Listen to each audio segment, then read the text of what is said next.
Bienvenidos a Zoom Cubano, un programa del Consejo para la Transición Democrática en Cuba, un encuentro semanal de entrevistas y reflexiones sobre el presente, pasado y futuro de la isla, transmitidas a través de los canales de Cubanet.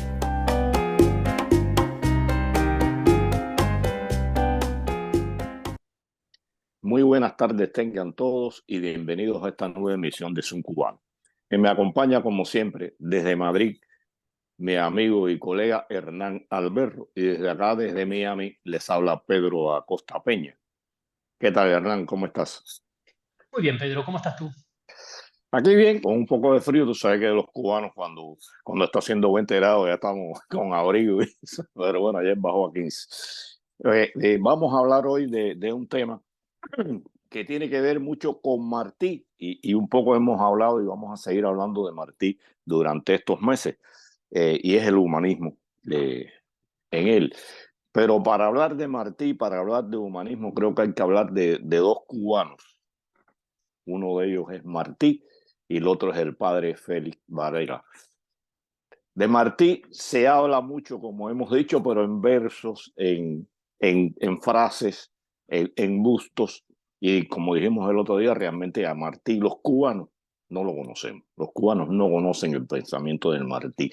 Y si no conocen el pensamiento de Martí, mucho menos conocen el pensamiento del padre Félix Varela, quien se dice nos enseñó a pensar primero como cubanos, el primero que nos enseñó a pensar como cubanos, como naciones, como nación. Hay una orden, la orden Félix Varela, que se otorga a determinadas personalidades, y se han publicado dos libros, una biografía de Varela y las cartas a Elpidio. De ahí no pasa y de entregar los premios. Y estamos hablando de humanidad, del humanismo. Y me da gracia, ¿no? Hace unos años leí un escrito del padre nicaragüense, el sacerdote ya fallecido nicaragüense, Miguel de Escoto, donde decía que Fidel era el humanista por excelencia. Y yo incluso posteriormente logré dar con su correo y le escribí muy respetuosamente como él se pensaba, porque realmente Fidel de humanista no tiene nada, y que haga regalos y dé regalías en el mundo, no, eso no es ser humanista como tal. El humanismo es mucho más amplio, es mucho más grande. Y para hablar del tema, contamos con Micaela Hierro, profesora, escritora, investigadora, y con Joe Suárez, periodista, escritor, documentalista, que se nos incorporará más tarde, y contamos con un video del intelectual cubano Almanza, disculpen, que pondremos después posteriormente en el programa. ¿Cómo está, Mica? Hola, ¿qué tal? Saludos a toda la audiencia. Es un gusto volver a estar contigo, conversando, Pedro, y con Hernán, por supuesto. Mira, antes de darle la palabra a Hernán para que él empiece el programa, quiero hablar de algo, porque se utiliza mucho, sobre todo lo empezó a usar Fidel, a Martí, hablando de Martí. Y voy a leer un verso que se hablaba mucho cuando yo era un niño, hace unos cuantos años ya, y que últimamente, y le di hacia atrás al reloj, y no lo veo que lo hablen, que no veo que lo mencionen porque no les conviene. Y es cultivo una rosa blanca. Yo soy muy mal lector, muy mal poeta, muy mal recitando, pero bueno, creo que es bueno empezar el programa con este verso de Martí que dice: cultivo una rosa blanca en junio como en enero, para mi amigo sincero que me da su mano franca, y para el cruel que me arranca el corazón con que vivo, cardo ni ortiga cultivo, cultivo una rosa blanca. Creo que ahí está definido el humanismo de Martí y cómo pensaba Martí que debía ser nuestra patria, la democracia, la verdadera democracia. Hernán. Y Pedro, Y como decías, para poder conversar sobre este tema, tenemos a Micaela que ha participado en el programa, Micaela Hierro, que en este caso compiló un libro, y por eso es que la trajimos de vuelta aquí al programa, eh, que precisamente versa sobre estos temas, ¿no? El libro es Valores Humanistas para Cuba Democrática, pensamiento de políticos, artistas e intelectuales cubanos del siglo XIX y XX. Entre los colaboradores está, como tú decías, Rafael Almanza, Joe Suárez, que se nos sumará seguramente más adelante, Mario Ramírez, Jorge Núñez, John Suárez y Regis. Entonces quería comenzar preguntándole a Micaela, ¿por qué este libro? Por qué la idea de llevar adelante esta iniciativa? Eh, bueno, como decía Pedro Martí, es alguien que inspira a ser como el padre de la patria cubana, y que tantas veces ha sido tergiversado y manipulado por el régimen cubano. Y para nosotros así es como uno de los primeros pioneros, digamos, junto con Félix Varela, en toda una corriente de pensamiento que es el humanismo, un humanismo cristiano, el otro como un humanismo como más eh, abierto, pero en definitiva son valores por la libertad, la solidaridad, un principio de subsidiariedad, pensar una nación eh, independiente, hermanada, pensar la convivencia pacífica, el pensar la nación cubana. Entonces,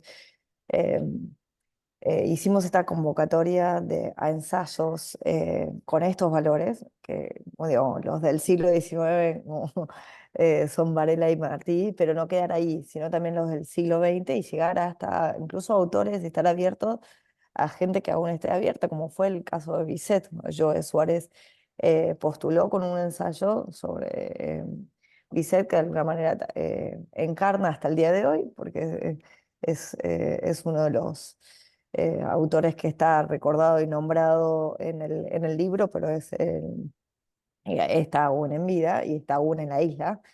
Sí, para nosotros era como muy significativo. Nosotros llamamos este concurso de ensayos y bueno, fueron los que resultaron y fueron los que fueron elegidos. Para nosotros también era muy significativo que intelectuales y activistas el día de hoy escribieran sobre los activistas también del pasado y bueno, como decía, del presente, como es el caso de Bizet. Eh, por un lado, para que mucho de lo que se dijo y se hace y lo que se necesita para la Cuba futura está ahí. Es como rescatar, o sea, no hay que seguir haciendo, hay cosas que como que simplemente recuperar la memoria y ese pensamiento que es más que vigente, ¿no? Para la Cuba que tantos cubanos desean, tanto adentro como de afuera de la isla. Y bueno, comenzar como tener un ensayo de Rafael Almanza es un lujo, em, porque realmente da como los principios y las bases de esos principios que uno quiere recuperar. Y después tener a jóvenes como Mario Ramírez, como un periodista que recupera también la historia de Sergio Carbó, que es un periodista de la República, la época de la República de Cuba, eh, que peleó contra la dictadura y abusos de poder de Machado, pero también contra Batista y después de Fidel Castro. Entonces, como ir hilando un poco la historia de Cuba, desde la historia de la independencia, de la historia de la República, hasta la historia digamos, del totalitarismo castrista. Entonces, eh, no, yo creo que como resultado fue bastante bueno, me encantó poder compilar, leer, bueno, y ayudar también en la edición y la revisión. Aquí hubo una contribución de Alejandro Williams Becker, que es un argentino y que también trabajó mucho los pensadores humanistas como Jacques Maritain y fue invitado pues, también para que él pudiera revisar y poder dar una coherencia en cuanto a los valores y al contenido. Así que, bueno, muy contenta de lo que resultó, así que ya se ha lanzado el libro virtualmente el día del natalicio de Martí, y se va a presentar la versión impresa en Buenos Aires el día del natalicio de Osvaldo Payá, que es el 29 de febrero. Así que además aprovechando que este año bisiesto, se puede celebrar el mismo día del nacimiento. Así que bueno, esto como para comenzar con... Mica, un comentario solamente para aclararle a nuestros oyentes. El libro va teniendo como capítulos y cada capítulo está un poco dedicado, ¿no?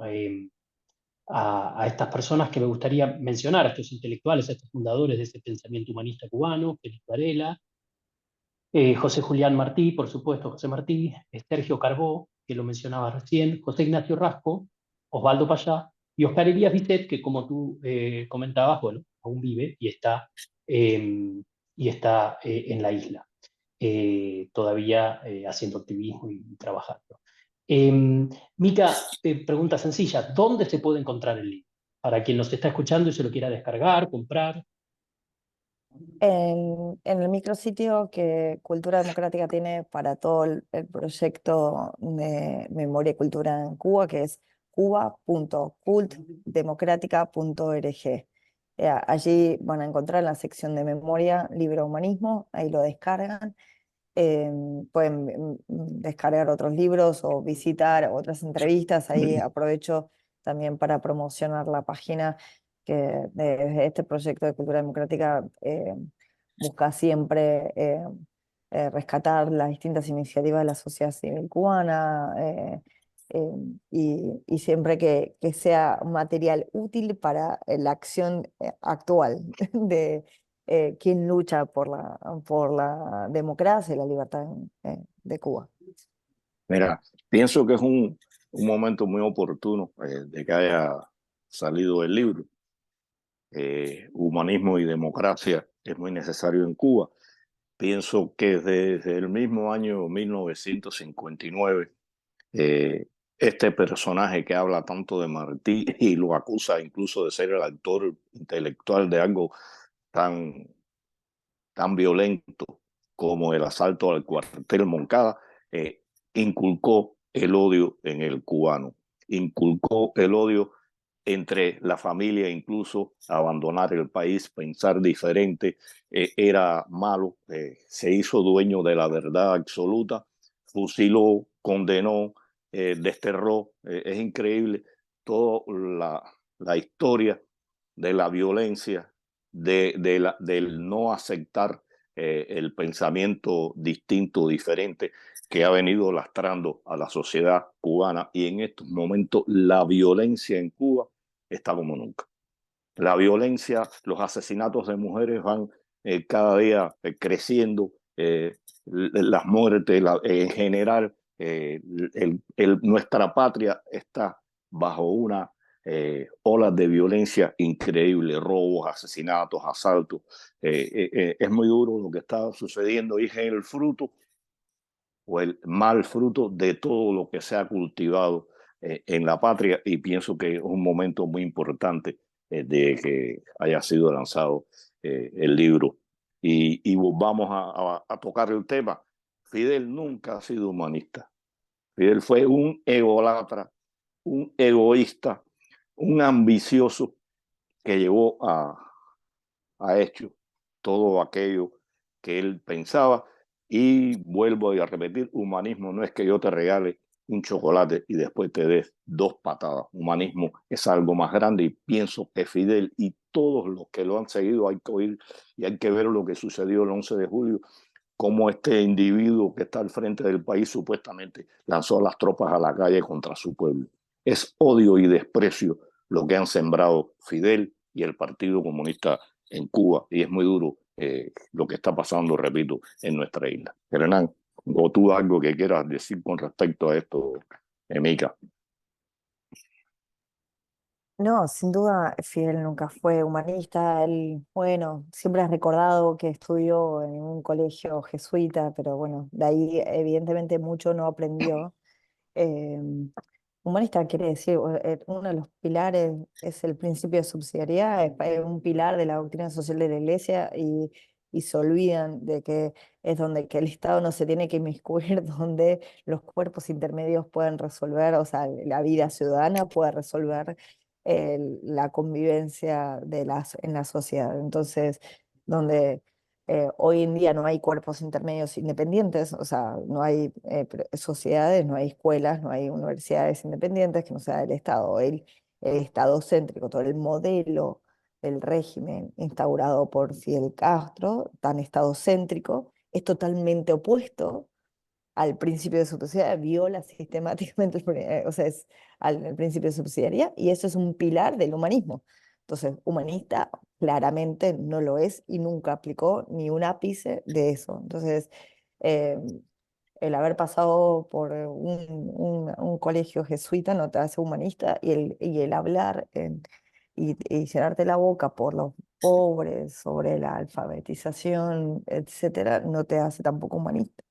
O sea, porque eh, la solidaridad, solamente la solidaridad en base a cuidado del otro, en la vocación de servicio por el otro, tiene que ser un humanismo integral, como decía Jacques Maritain, en todo en todo su sentido, en lo material, en lo espiritual. Y cuando tú coacciones constantemente a lo que es el espíritu, bueno, más allá de no permitir la libertad religiosa que en estas 6 décadas no se permitió, también la libertad de expresión, que es la libertad de ser, la libertad de ser en sí mismo, del otro, un sistema totalitario donde controla toda acción y pensar del ciudadano, de la persona que además no es ciudadano, no es persona. Cuando no puede pensar, no es persona. Cuando no permitís al otro, no le das la posibilidad de pensar, le estás negando su condición de persona. Cuando le estás negando la libertad, le estás negando la condición de persona. Entonces, no es humanismo. Le podrás dar de comer, pero le quitas la libertad, le estás negando su condición de persona. Y eso es lo que ha hecho el régimen cubano estos 6 años. Cuando se defiende muchas veces en cuanto al tema de educación, que si en algún momento tuvo buenos índices y se mejoraba el acceso a la vivienda o el acceso a lo que sea, si todo eso fue condicionado en otros aspectos, no ha sido integral, entonces no fue humanismo, por definición. Em, entonces, aclarando eso, uno recupera la historia y las propuestas y las ideas de quienes sí tenían una visión integral de lo que es velar por la libertad, los derechos humanos en forma integral, no solamente los derechos sociales o económicos, sino los derechos civiles y políticos, o sea, no estar negociando unos sí y otros no. eh, y, y bueno, como Osvaldo Payá, bueno, que el régimen tuvo que callar, porque evidentemente era alguien que prometía tener un liderazgo. Yo, bueno, tuve el honor de conocerlo en persona y ver cómo en la calle los saludaban, etcétera. El liderazgo de ideas y liderazgo en la acción era una persona muy querida. Y hay algo que le afectaba mucho a Fidel Castro, eh, bueno, era tener a alguien que le hiciera competencia en el amor del pueblo, porque, digamos, ¿no? En la admiración. Por eso Camilo Cienfuegos, que era tan admirado, de- desapareció y cayó en un avión, y así terminó. En fin, todo quien que le podía robar la admiración del pueblo, Fidel Castro, más tarde o más temprano, lo sacó del mapa. Mira, nuestra historia tiene grandes contradicciones y cosas muy interesantes. Antes de tocar estos dos aspectos, tú hablaste de religión y de régimen. Y bueno, eso lo saben muy pocos cubanos, es increíble. Nuestro primer presidente, don Tomás Estrada Palma, era ciudadano norteamericano. Es un poco curioso esto. Y bueno, eh, se habla en Cuba, se hizo la orden Félix Varela, la orden José Martí, la más grande que existe. Y bueno, resulta que uno de nuestros fundadores era un padre católico y Fidel negó la religión, la reprimió de Cuba, fueron expulsados monjas, sacerdotes. Es increíble lo que se hizo con los religiosos. Ser religioso era un estigma para ser revolucionario. Es increíble todo esto. Y bueno, esgrimimos a Martí. Martí de socialista no tenía un pelo. Y bueno, son las contradicciones que han acompañado a la Revolución Cubana, a la mal llamada Revolución Cubana, y utilizaron a estos dos personas, han utilizado a estas dos personas por conveniencia, no por convicción. Hernán. Y no, me sumo a tu comentario, Pedro, antes de hacer una pregunta a Micaela, que era eh, evidentemente porque utilizaron las imágenes, ¿no? O sea, evidentemente porque vieron que eran dos, bueno, la palabra que usaríamos hoy es líderes, ¿no? Pero que eran dos próceres para la ciudadanía cubana y tenían que aprovecharlo de alguna manera, ¿no? Una estrategia que hemos visto en muchos autoritarismos y que se ha repetido a lo largo de la historia. Nos dejó también su testimonio otro de los autores del libro, Rafael Almanza, como mencionábamos al comienzo, y luego también tendremos un testimonio de Joe Suárez, que también contribuyó a este interesante e importante libro. Como es sabido, he dedicado toda mi vida al estudio de la obra de Martí, también a la divulgación de su pensamiento. Y en el caso de Varela, la devoción es más, la devoción práctica, quiero decir, es más reciente, de los últimos 24 años. Entonces, eso es inevitable porque Martí y Varela son los fundadores de la nación cubana y yo desde niño me siento cubano, dueño de mi país, no una especie de, como digamos, de agregado desgraciado de un país perdido. No, este es un país pequeño, es un país pobre, es un país con muchas dificultades como lo tienen todos los países, pero también un país glorioso en sus grandes personas, entre ellas Varela y Martí. Ellos conforman además una unidad prodigiosa de pensamiento y de acción que para mí es la clave del futuro de Cuba y que creo que tiene que decirle también mucho a muchos pueblos, porque ellos vieron la vida de nuestro país, la vida de sus conciudadanos y la vida propia en un sentido universal. Yo soy pequeño, no puedo llegar allí, pero eso sí, puedo defenderlos a ellos y a eso me atengo. Y también le preguntamos a otro de los autores, a Joe Suárez, sobre su contribución en el libro y esta fue la respuesta que nos dejó. Bueno, el artículo que escribí para el libro que ha compilado Micaela Hierro y acaba de publicar Cultura Democrática es básicamente sobre Oscar Elías Bisset. Es una especie de perfil sobre Oscar Elías Bisset, el líder cívico cubano que está haciendo activismo desde los años 80 y bueno, hoy todavía sigue en Cuba, desde los miembros de aquel llamado grupo, el Grupo de los 75, que fueron aprisionados por Fidel Castro por hacer activismo, periodismo en la isla de Cuba. Y es de los pocos que no han salido de la isla, que no han salido al exilio y han tomado la decisión desde dentro de Cuba de seguir denunciando lo que hace el régimen socialista cubano contra su propio pueblo. Para mí fue una inspiración tremenda, primero porque tenemos una hermandad de ideas, ambos amamos la libertad, queremos la libertad de Cuba, pero además somos hermanos en la fe y Oscar Elías Bisset es alguien que ha estado en el frente contra el totalitarismo con la palabra de la libertad en una mano y con la palabra de Dios en otra. Y de alguna manera yo creo que es un referente, especialmente por la atención que puso en su activismo, en su escritura, porque también es un articulista destacado, sobre el tema del derecho a la vida, el derecho a la vida que es la piedra angular de los demás derechos. De él dependen todos los demás derechos. Sin vida no hay manera de ejercer los demás. De manera que esto yo creo que lo hace singular a él en el panorama opositor cubano y, como diría el ya fallecido poeta embajador Armando Valladares, se convirtió en algún punto a inicios de los 2000 en la figura más importante de la oposición en Cuba. Mica, quería preguntarte, siempre hacer un libro, compilar un libro, trabajar con diferentes autores de diferentes generaciones, aparte, que esto me parece muy interesante, eh, implica cierto aprendizaje. Entonces te quisiera preguntar, ¿qué sentís que aprendiste a partir de la elaboración de este libro? Sí, la verdad es que tratar de darle toda una línea de conducción en los textos, en los autores, o sea, en los referentes elegidos por los autores para hablar. Y después de los mismos autores seleccionados, eh, fue muy lindo, como, pero también como un desafío para darle cierta coherencia y línea a todo el libro.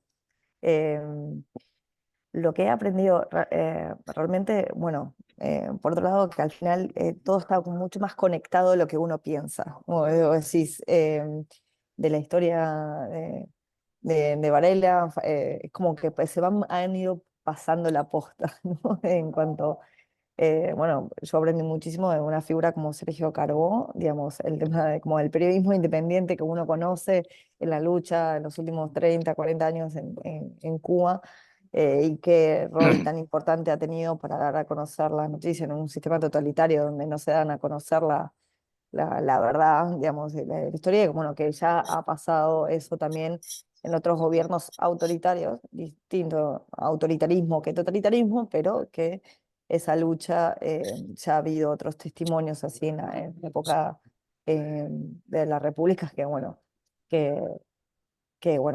que además esa línea de condición de cargo que además también lo sufrió hasta con el exilio, em, en la época el mismo Fidel Castro. Entonces, al final, eh, con lo cual eso te lleva a que el día que caiga esta dictadura hay que velar para que realmente cuando se instaure una cosa, velar por la democracia, digamos, para que no haya ningún otro tipo de autoritarismo y que realmente sea plural, de que a veces se teme, yo escucho entre los debates, un poco adelantados de cuando del día después, es que bueno, si se instaura un sistema liberal o un sistema socialdemócrata o humanista cristiano, una visión de las políticas públicas.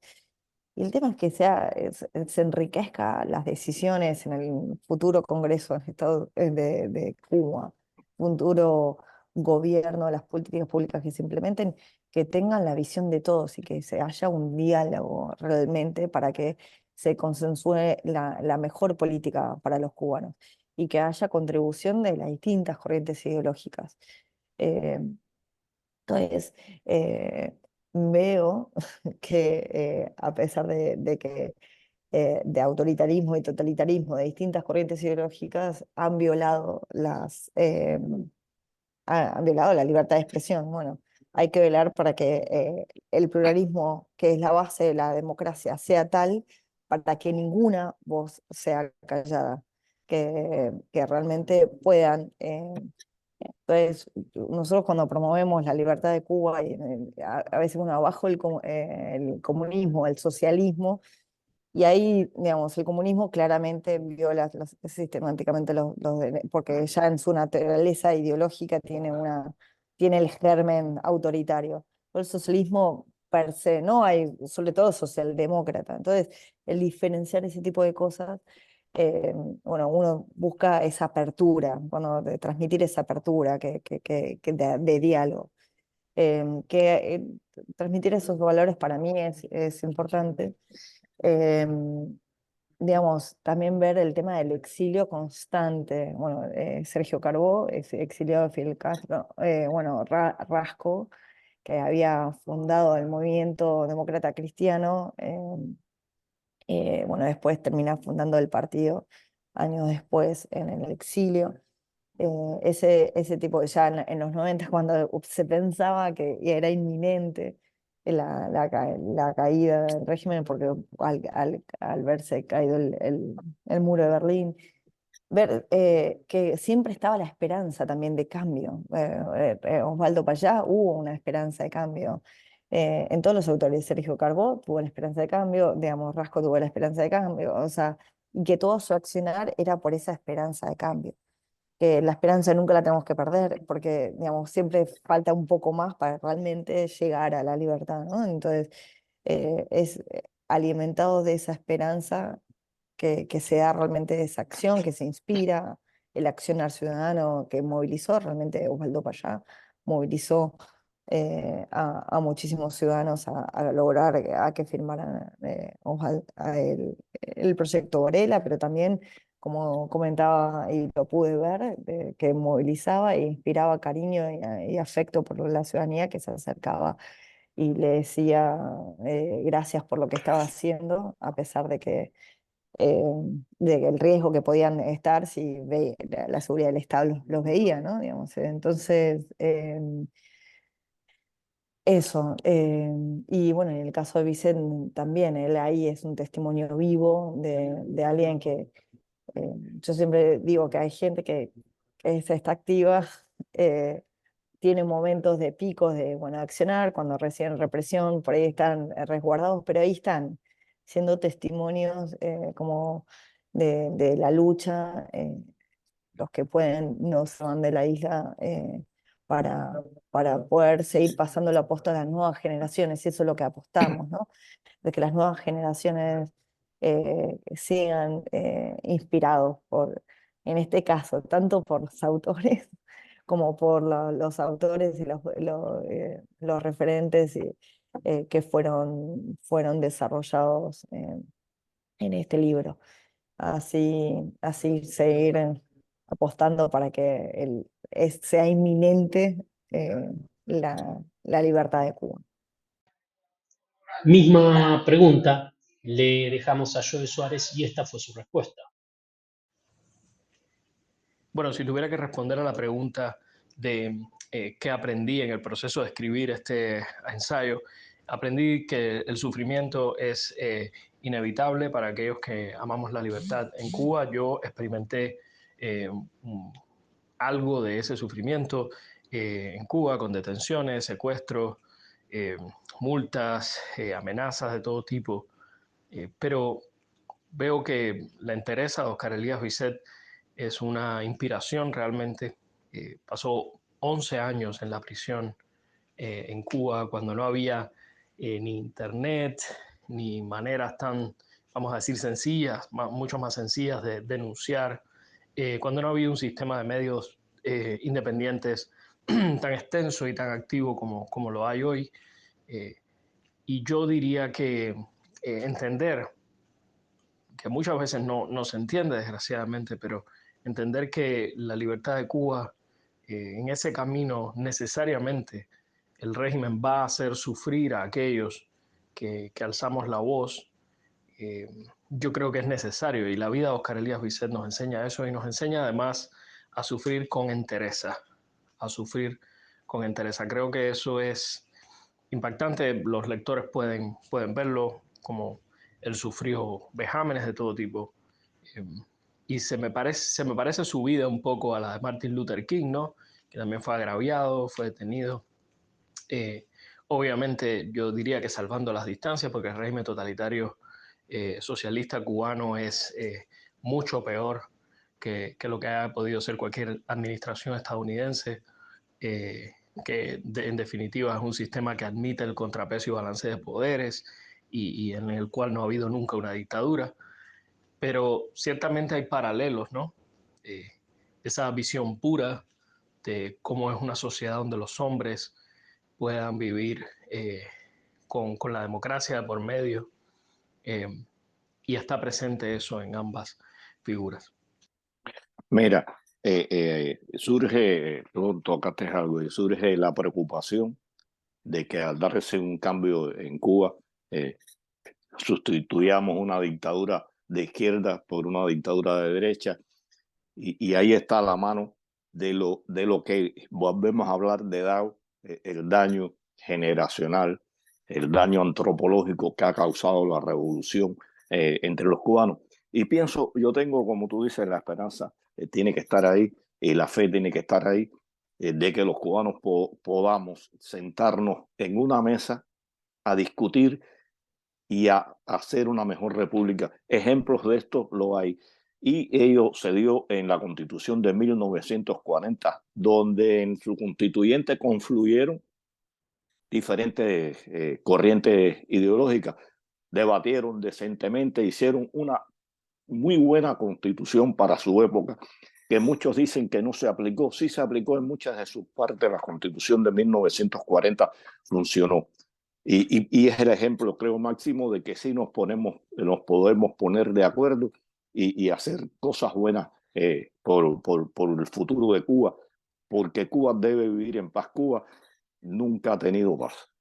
Pequeños pedacitos, pequeños trocitos, pero Cuba siempre ha vivido en alteración, en guerra, entiendes, en el mejor sentido de la palabra, y nos merecemos la paz y formar una Cuba íntegra, social, económica y políticamente. Hernán. Sí, pensaba cuando la escuchaba a Mica esta cosa de la exclusión, ¿no? Esta cosa de el dejar afuera del debate a quien no me gusta. Y entonces eso obviamente perjudica el progreso del país, la evolución de un sistema y de una sociedad. Y me parece que estos esfuerzos que hace Micaela Hierro, y lo hemos hablado varias veces con Micaela, que tiene que ver con el recuperar, me sale memoria histórica, pero no sé si es solo eso, creo que es un poco más que eso. Creo que es recuperar, de hecho, parte de la historia y parte de la actualidad también. El caso de Vicente, claramente, bueno, para allá mismo, es ayer, ¿no? O sea, no es hace 50 años o 40 años.